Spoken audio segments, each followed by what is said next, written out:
So friends, bedwetting is a situation of agony and discomfort, both for the family and the child and a growing child. Giving you examples, sometimes parents and maybe doctors and the society may forget, and these children continue to bedwet even at the age of 13, 14, 15 years. It's time to go to a hostel right now, and you would not like to go to a hostel. Why? Because you do bedwetting in the home. There are people who have gone beyond that to 17 to 25 years and also intermittent do bedwetting. I've had patients who actually have come in. I am of the age of 23 and 25. It's time to get married, but I don't want to get married. I do bedwetting alternate day, every day, twice at night or twice a week.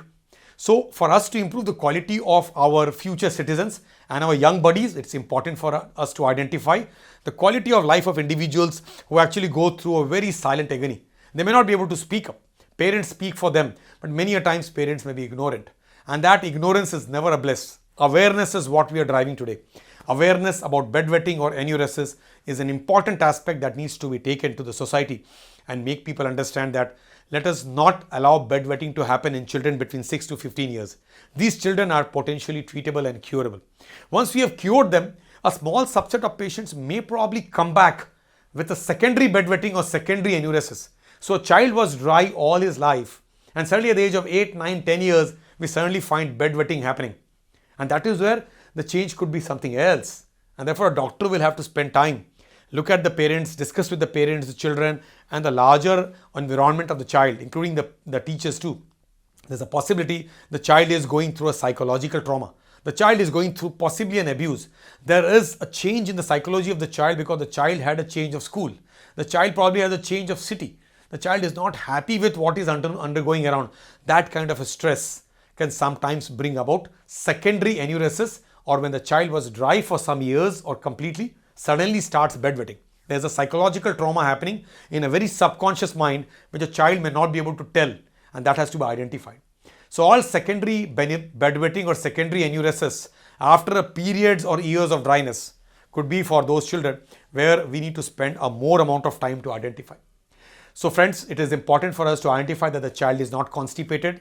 The child is not having leakage at the school, which is the daytime leakage. The child is not bedwetting multiple times at night and multiple times a week. And therefore, we need to reach out schools. We need to reach out parents. We need to make them identify that this is an entity which is treatable and curable in medical science called enuresis of bedwetting. And all parents from this channel need to identify that if the child is bedwetting, in your cities and towns are pediatricians, urologists who are keen to identify and look at that your child does not finally feel that I don't want to go to school. I drop school. I'm scared to go to school because I'm bedwetting. I get scolded, and it's not through any fault of mine because I'm sleeping deep and tight. I get up in the morning, I get up at night, and I'm bedwetting.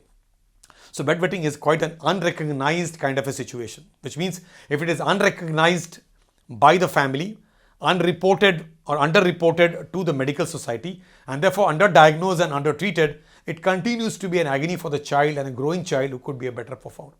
Let's take bedwetting by the storm. Let's help out our children to get better in their quality of life by not having leakage of urine or bedwetting at night.